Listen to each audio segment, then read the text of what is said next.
Mix in the Dark. Hey, what's up? It's MaiYang from Mix in the Dark. So, I've recently made a post trying to find the girl who gave me the story Come Home Late and It Will Follow You. She sent me part 2 a few years ago, and the day after she emails me asking me to not record and release. Out of respect for the writer, I do not plan to release the story or nag her about releasing. You can definitely continue to ask me about it, but I will give you the same answer, which is basically that I don't have permission to release it, so I'm not going to. I would love to find her though, because I just have many curious questions for her. And so if you know this person, please send her my way. And if she doesn't feel like talking to me, that is definitely okay too. And I understand why. This story from this episode though is pretty sad. I want to put a disclaimer out there that this episode involves things that people may find disturbing. I won't ruin the story, but I do want to make sure that you're just prepared for it. Also, I have a lot of younger Hmong kids who like to listen to my podcast to learn. So please just know that this story is a folktale, which means that we don't know if it actually happened. It's a story that has been passed down so many times that it is most likely changed and it is no longer a true story. So be smart. Don't be going out there accusing certain people of things. Other than that, please prepare yourself and enjoy the story.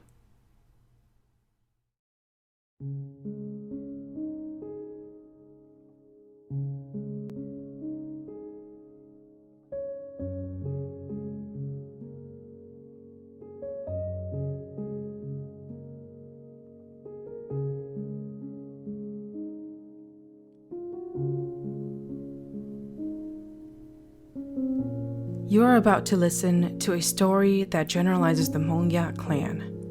Understand that a long time ago, the Hmong were separated into their individual villages. Each village was considered a clan or a family.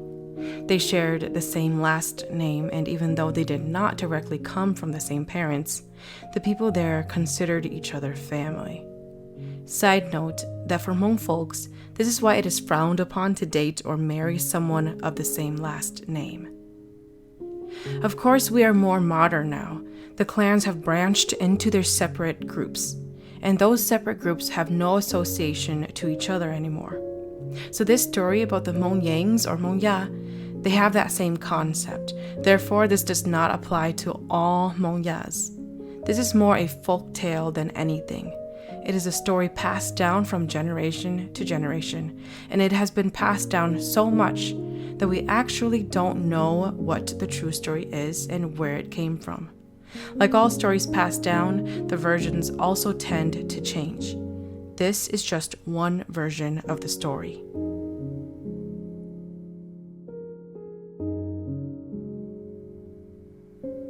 This story takes place a very long time ago. During this time, the Hmong believed in curses.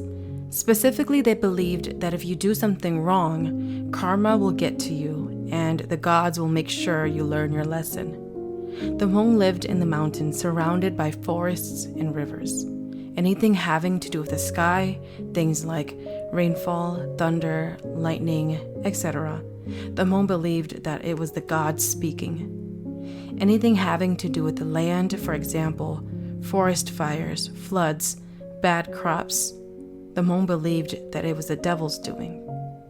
Because back then they had no explanation for a lot of these natural disasters and big storms, a lot of ceremonies happened as a way to solve or fix problems to make amends with the devil or the gods. During this time, there was an orphan boy who resided in the MaiYang village. No one really knew who he belonged to and how he fit into society.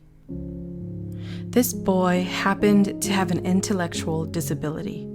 Nowadays, we have a better understanding of people with intellectual disabilities. Back then, folks did not know why or how a person might be this way, and the orphan boy was abandoned for this reason. The village people labeled him as the simpleton, the boy who lacked intelligence. For storytelling purposes, we will call him Tua. There are a couple of things to note about Tua. He understood things happening around him, but he was a mute and could only communicate through hand and facial expressions. Even though he was only 10, he was thoughtful, kind, and listened to others around him. Some village people allowed him to sleep in their farmhouses and porch areas. They also sometimes gave him food out of pity. Despite his disability, he knew how to be grateful and respected those who showed him kindness. He knew that he was different, and he knew that he would have to work harder to get accepted. The village kids enjoyed messing with him because there was no one to protect him. They'd often play pranks on him or commit crimes and blame it on Tua because they knew that no one would back him up. On one particular day, the village was doing a New Year ceremony where they would be taking down the old altar and putting up a new one for the new year. They ordered Tua to tend to the garden so that he could be out of sight and out of mind. A couple of teenage boys were also in the area. They were stealing vegetables from this couple's garden. Suddenly, the garden owners came out from nowhere, yelling and running toward the boys, trying to stop them. The boys panicked. One of them threw a vegetable into Tua's bamboo basket as he was carrying it and ran off into the tall grasses to hide. When the couple reached Tua, they grabbed him by the ears, scolded him, and demanded that he take them to his thief friends. Tua did not know what to do to get them to stop. He waved his arms around and pointed in the direction where the two boys were hiding, but the couple was too angry and engaged to try to understand Tua. They tied him up and dragged him to the village. They caused a ruckus going to their village leader's home. The village leader came out to the commotion and asked them what was going on. The couples explained the situation. Tua was now crying. The village leader undid the ropes used to tie Tua. He set Tua on a stool close by and slowly asked him if he did this. Tua shook his head, saying no. The couple saw this and was bewildered. They shouted, "He's a liar. Look at his basket." Luckily, his friends were unable to fully load his basket because we got there before they could. The village leader was fully aware that Tua was an easy target. He questioned Tua if he put those vegetables inside of his basket. Tua shook his head no. The village leader gave Tua's basket of vegetables to the couple and explained that even though Tua cannot talk and does not know anything, he would never steal and he would never lie. The village leader ordered the couple to leave Tua alone since he believed that Tua really did not know anything. He then had Tua stay at his house for the day. They were doing a ceremony anyway, so Tua would be able to get a good meal that day. At Hmong family functions, all of the ladies usually cook. The men would gather in one area to start and lead the ceremony. They asked the ladies to cook the heart of the pig they killed because it would be an essential organ for the ceremony. The ladies threw in the pig heart with all of the other boiling pig meat that they had prepared for a soup. If you've ever seen a Hmong event, there are usually people everywhere. Everyone has a role and a job. Everyone has something to do, and this time was no different. It was busy. The ladies asked Tua to watch the stove as they were busy doing other things. Basically, Tua just needed to make sure to keep the fire going by adding more wood as needed. It was finally time for the ladies to set the meal for people to eat. It was also time for the men to do the last few parts of the ritual that required the cooked heart of the pig before eating. The ladies went to the boiling pot to look for the pig heart, and to their surprise, they couldn't find it. A few men also came by to take a quick look in the big pot of soup, and they too could not find the pig's heart. They asked the men who chopped up the pig and handled the heart. They explained that they gave it to the ladies to boil. The ladies then explained that they did boil it, but now they could not find it. By this time, the ladies had already scooped up some of the soup to put in bowls for dinner, so they went to look at the bowls on the table in case someone had accidentally taken it and set it out for dinner. Unfortunately, they could not find the pig's heart. The people thought about the situation, and it led to one last possibility: Tua. Tua was the only one by the boiling pot. He was the only one who was required to have eyes on the boiling pot the entire time.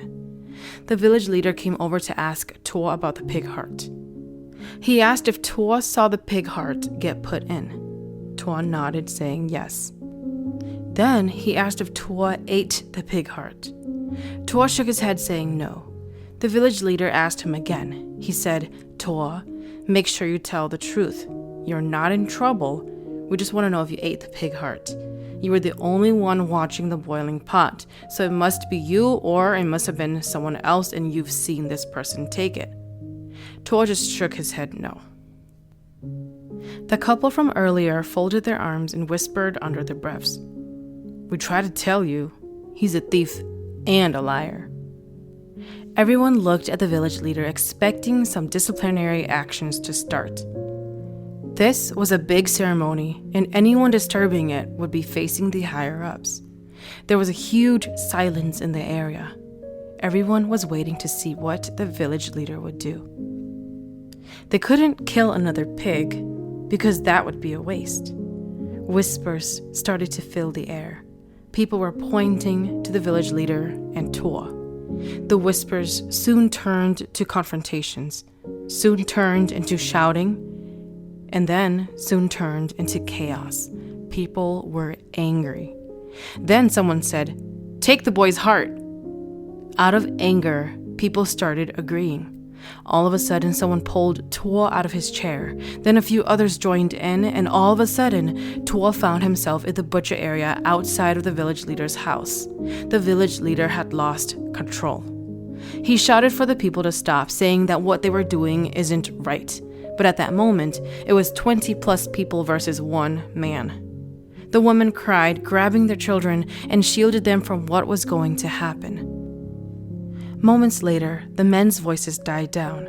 At this point, all you could hear was Tua's faint cries, and then it became silent. The men had taken out Tua's heart. One of them plopped it into the still boiling water. Just a few minutes later, 3 men went to fish it out of the boiling water to do the last part of the ceremony. They took out 2 hearts. Wide-eyed, the village leader cried. Everyone was completely quiet. The village leader started scolding his people. There are so many animals around. You could have just used one of them, not a poor boy who doesn't even know right from wrong. I hope you are all proud of what you did. After realizing that the pig heart was in the boiling water all this time, a MVThao stood up to assess the situation. She scolded the people. Look here. Today you all made a mistake. Do you know what you just did? You did not listen and did not want anyone else's thoughts. You just all blamed an innocent boy and took his life away. This is very wrong. Taking someone's life is very wrong. The gods will punish you, and you will carry this wrong from generation to generation.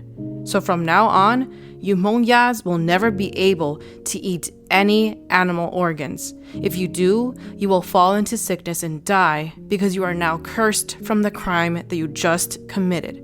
This is your punishment. Since that day, the Hmong folks from that village avoided eating animal organs for a few months. Finally, the couple that accused Tua of stealing announced that they were going to eat animal organs again, and that they didn't believe any of the curse. In their minds, the boy who got killed deserved to die, because he was a waste of space in their village anyway. The wife prepared an organ dish for herself and her husband to eat. That night, both the couple died in their sleep. Their kids told the village that they both complained the night before that it was hard for them to breathe. Another Hmong man decided to ignore the curse. After eating the animal organs, he suddenly became blind and fell into the river, drowning.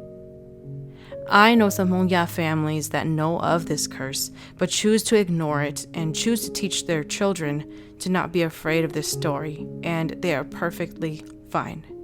Remember, this curse is only as true as you want to make it.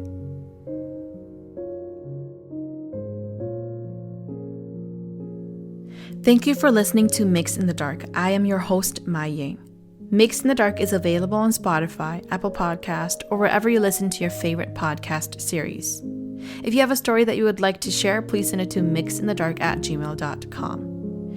If there's a story that you really enjoyed, feel free to hit up my tip jar on Venmo. Just search Mix in the Dark on the business tab.